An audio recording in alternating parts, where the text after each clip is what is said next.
तो जी जय राम जी की नमस्कार। कैसे हैं आप सब। और काफ़ी टाइम से मैं इस वीडियो को बनाने का सोच रही थी लेकिन मैंने नहीं बनाया। आज मैंने सोचा बनाना चाहिए। मैं मेरी थिंकिंग यहाँ पर रखूँ। देखिए, एज ए ऑडियंस और एक सनातनी होने के नाते मेरा फ़र्ज बनता है और मेरे को लगता है, ऊपर से मेरे मन से आवाज़ आती है कि हाँ नहीं, मुझे इस मैटर में बोलना चाहिए। आप लोगों ने देखा होगा स्वामी रामभद्राचार्य जी, मैं बहुत ज़्यादा उनको नमन करती हूँ, उनकी बहुत रिस्पेक्ट करती हूँ। मैं मेरे सारे ही संतों की रिस्पेक्ट करती हूँ और उसी लिहाज से मैं यहाँ पर कुछ बोलना चाहूँगी। देखिए, पिछले दिनों एक अभिनव अरोड़ा करके एक बच्चा है जो कि मतलब सोशल मीडिया पर अपने वो ये कृष्ण भक्ति को अपनी को दिखाता है और इस तरीके की वो रील्स डालता है। उसका मैटर काफ़ी बड़े बड़े इन्फ्लुएंसर ने उसको बहुत ज़्यादा रोस्ट किया, बहुत सारे उसके ऊपर रिएक्शन वीडियोस बने, इससे उसकी पब्लिसिटी हुई। मतलब होता है ना कि पब्लिसिटी होना, अच्छे से लोग उसने अच्छे से फेम पाई, वो लोगों के बीच में प्रसिद्ध हुआ और ये इतना प्रसिद्ध हुआ कि स्वामी रामभद्राचार्य जी जिनके पास जाने के लोग सपने देखते हैं, वहाँ तक उनके मंच तक वो पहुँचा। वहाँ पर आप लोगों ने वो वीडियो देखा होगा, स्वामी जी ने उसको मंच से उतरने के लिए बोला, जिसको कि हाईलाइट किया गया।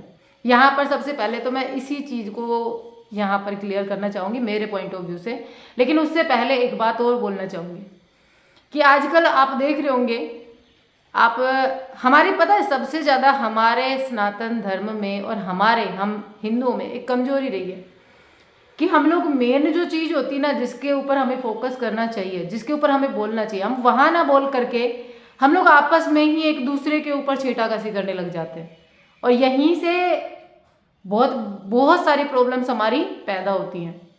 मैंने देखा मेरे बहुत ज़्यादा परम श्रद्धेय जो स्वामी जी हैं, जिनको मैं मानती हूँ, वो आपस में एक दूसरे के ऊपर छींटाकशी चल रही है उनकी। आज मैंने स्वामी जी का वीडियो देखा, स्वामी योग के नाम से उनका चैनल है, मैंने उनका वीडियो देखा। उन्होंने स्वामी अनिरुद्धाचार्य जी के बारे में भी बोला, उन्होंने जय किशोरी जी के बारे में भी बोला। तो इसको हम जो कि एक एज ए ऑडियंस या फिर जो पब्लिक इन स्वामी को अपने धर्म गुरुओं को जो अपना बहुत कुछ मानती है, जिनसे वो प्रेरित होती है, वो आपस में एक दूसरे के ऊपर इस तरीके के जो बयानबाजी करते हैं उनको देखते हैं तो उन ऑडियंस के ऊपर फिर क्या इफेक्ट पड़ता है। मतलब अपनी इमेज अच्छा बनाने के लिए एक हमारा धर्मगुरु दूसरे धर्मगुरु के बारे में कुछ बोलता है, तो वो कहाँ तक सही है? आप लोग क्या मानना, मतलब क्या समझते हो इस चीज़ से?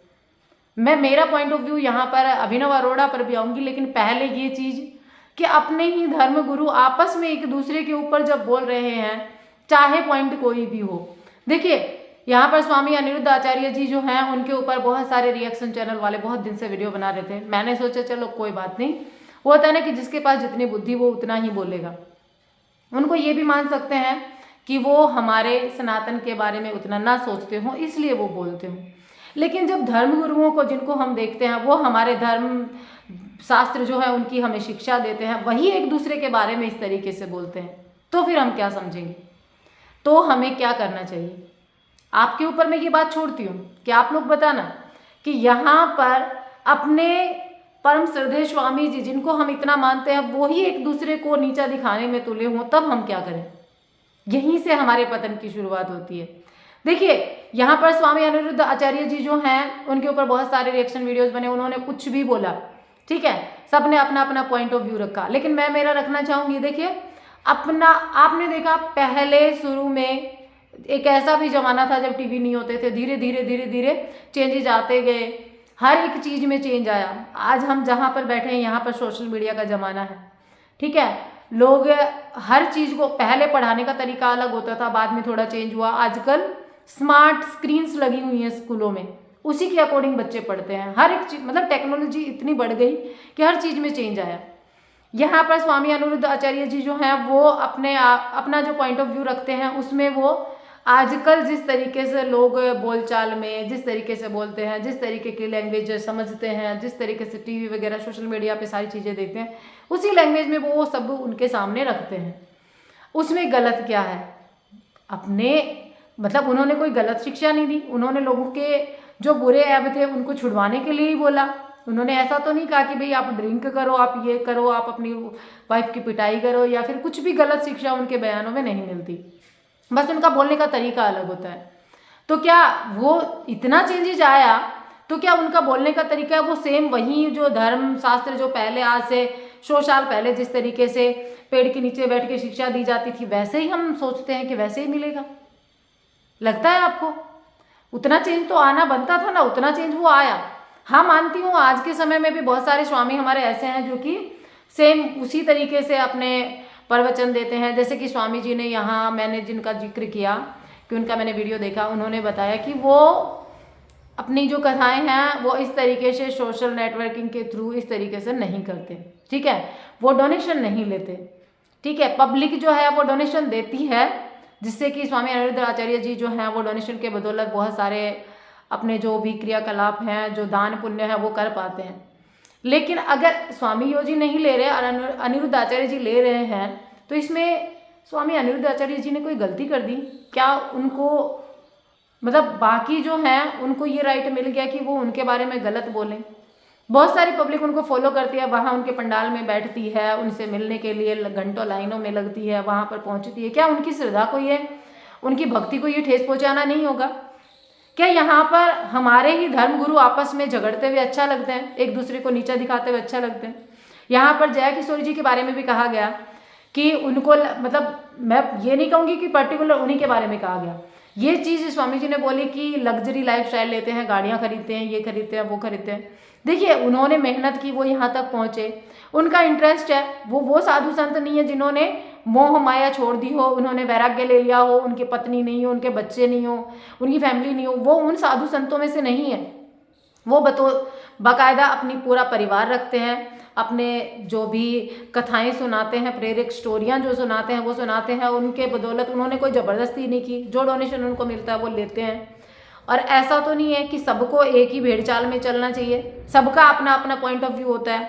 जया किशोरी जी जो है वो उन्होंने बचपन से, मतलब बचपन ही कहूँगी मैं उनको, उनका वो बचपन समय ही था, छोटा सा उम्र थी, उसी समय से वो कथावाचक बन गई।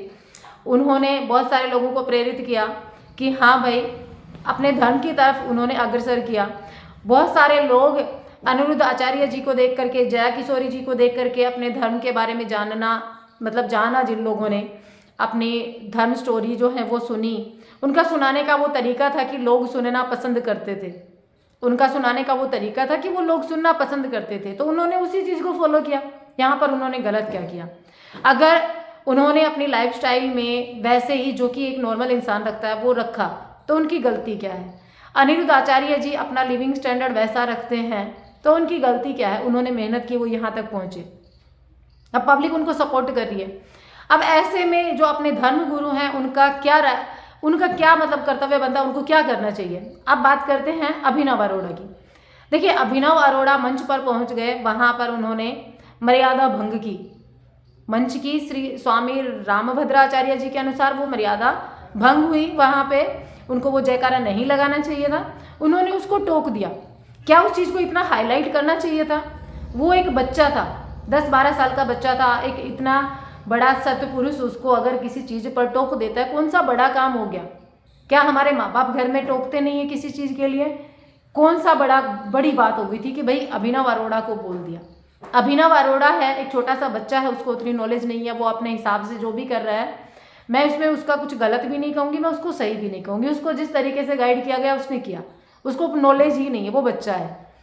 क्या उस चीज़ को इतना हाईलाइट करना चाहिए था? यहाँ पर बहुत सारी चीज़ें ऐसी हैं जो बोलने को हैं, लेकिन इस वीडियो में तो मैंने सिर्फ आप लोगों पर छोड़ा है कि आप लोग क्या कहना चाहेंगे। क्या हमारे ये धर्मगुरु आपस में एक दूसरे पर इस तरीके से छींटाकशी करते रहेंगे, ये एक अच्छा सोशल मैसेज जाएगा ऑडियंस के पास में, या सनातनी जो है उनके पास में एक अच्छा मैसेज जाएगा? यहाँ पर ये वाला वीडियो जो है इसमें मैं इतना ही कुछ बोलना चाहूँगी, बाकी जो मेरी बहुत कुछ मुझे बोलना है वो नेक्स्ट वीडियोज़ में आएगा, ठीक है। तो आशा करती हूँ आप लोग अपना पॉइंट ऑफ व्यू जरूर रख कर जाओगे, और आप क्या सोचते हो इस सारे मैटर के बारे में वो भी रख कर जाओगे, ठीक है। तो मिलूंगी एक नए वीडियो के साथ में। जय श्री कृष्णा, राधे राधे, और आप सभी का दिन शुभ रहे।